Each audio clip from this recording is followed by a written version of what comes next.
오늘은 출애굽기 10장 말씀입니다. 오늘도 주시는 말씀 연애가 우리 안에 넘치기를 원합니다. 1절 여호와께서 모세에게 이르시되 바로에게 들어가라.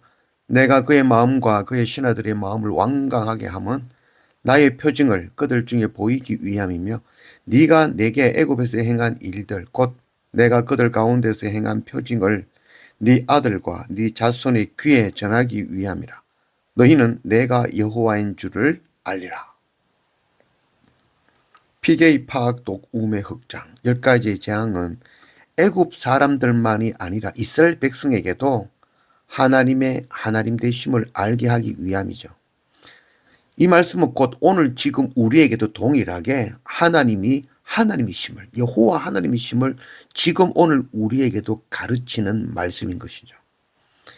이스라엘 백성들도 하나님을 안다고 하지만 실상은 하나님을 의지하는 것이 아니라 세상에 먹을 것, 입을 것, 세상의 힘과 능력을 의지하고 있는 것이죠. 지금 우리에게 주시는 말씀입니다. 먹을 것이 없고 물이 없고 힘과 능력이 없어 힘든 것이 아닙니다. 몸이 아프고 병들고 고통과 재앙으로 죽는 것도 아니죠. 말씀이 없고 하나님을 모르고 하나님이 없어서 죽는 것입니다. 그러나 우리는 하나님 없이 스스로 살 수 있다고 생각하는 것이죠. 하나님께서 우리에게 재앙을 내리셨다라고 생각하는 거죠. 혹은 우리는 구원하시고 저들에게는 재앙을 내리셨다라고 생각하는 것이죠. 그러나 결단코 그렇지 않습니다. 하나님은 빛이시고 회전하는 그림자도 없으신 분입니다. 하나님은 빛이시며 생명이며 구원이며 사랑이십니다. 이스라엘을 사랑하시는 하나님이시며 애굽을 사랑하시는 하나님이십니다. 모세를 세우신 하나님이며 바로를 세우신 하나님이십니다. 출애굽기 9장 16절 내가 너를 세웠으면 나의 능력을 네게 보이고 내 이름이 온 천하에 전파되게 하려 하였음이니라. 여기서 내가 너를 할 때 내는 하나님이고 너를 세웠다는 너는 바로에게 하시는 말씀이죠. 먼저 이스라엘 택하심으로 하나님의 구원을 가르치시고 그와 같이 모든 족속 모든 민족 가운데 믿는 자들을 구원하심을 알게 하려 하신 것입니다. 3절 모세와 아론이 바로에게 들어가서 그에게 이르되 히브리 사람의 하나님 여호와께서 말씀하시기를 네가 어느 때까지 내 앞에 겸비하지 아니하겠느냐. 내 백성을 보내라. 그들이 나를 섬길 것이라. 네가 만일 내 백성 보내기를 거절하면 내일 내가 메뚜기로 네 경내에 들어가게 하리니. 8번째 재앙이죠. 광풍과 메뚜기 재앙. 이 애굽의 신 세라피아를 무너뜨리는 그 우상을 무너뜨리는 그런 재앙이라 하겠습니다.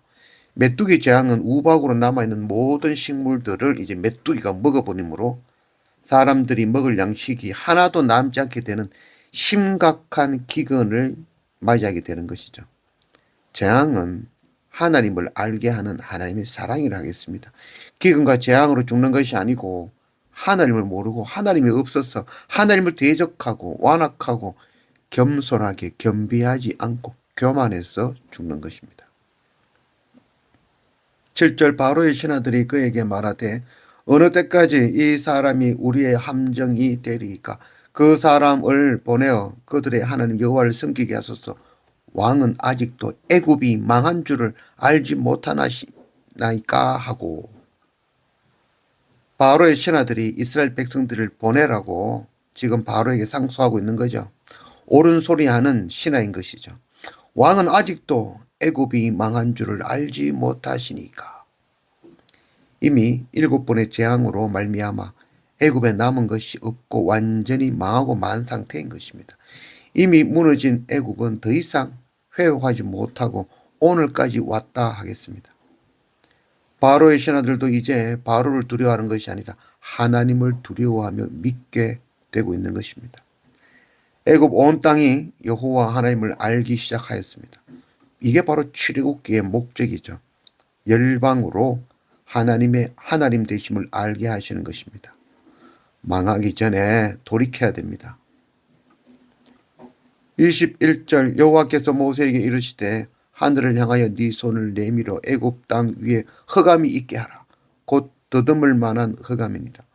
모세가 하늘을 향하여 손을 내밀매 캄캄한 흑암이 3일 동안 애굽 온 땅에 있어서 그 동안은 사람들이 서로 볼 수 없으며 자기 처소에서 일어나는 자가 없으되 온 이스라엘 자손들이 거주하는 곳에는 빛이 있었더라. 9번째, 흑암 재앙이죠. 애굽 최고의 신이죠. 바로 태양의 신 라죠. 또 태양의 여신 세케트.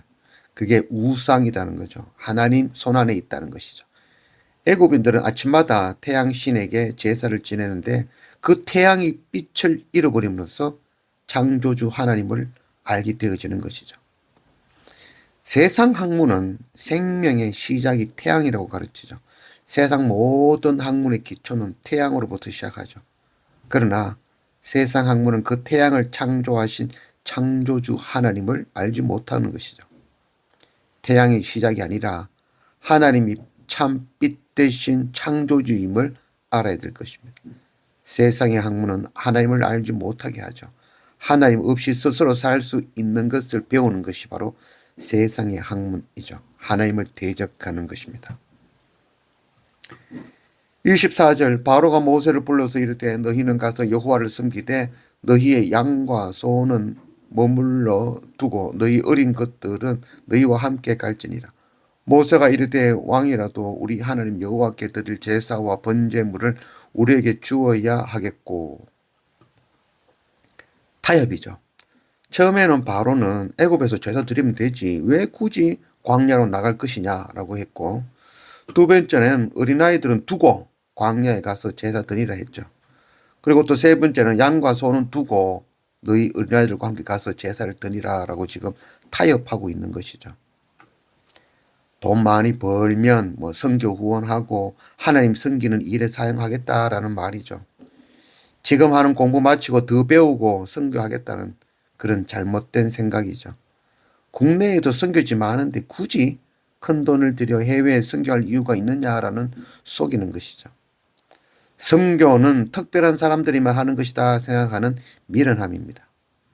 그리고 선교지에 나와서 첫 마음을 잊어버리고 현재 상황과 조건과 환경에 적응하며 이렇게밖에 할 수 없다라며 스스로를 속이고 타협하는 우리의 완악한 모습입니다.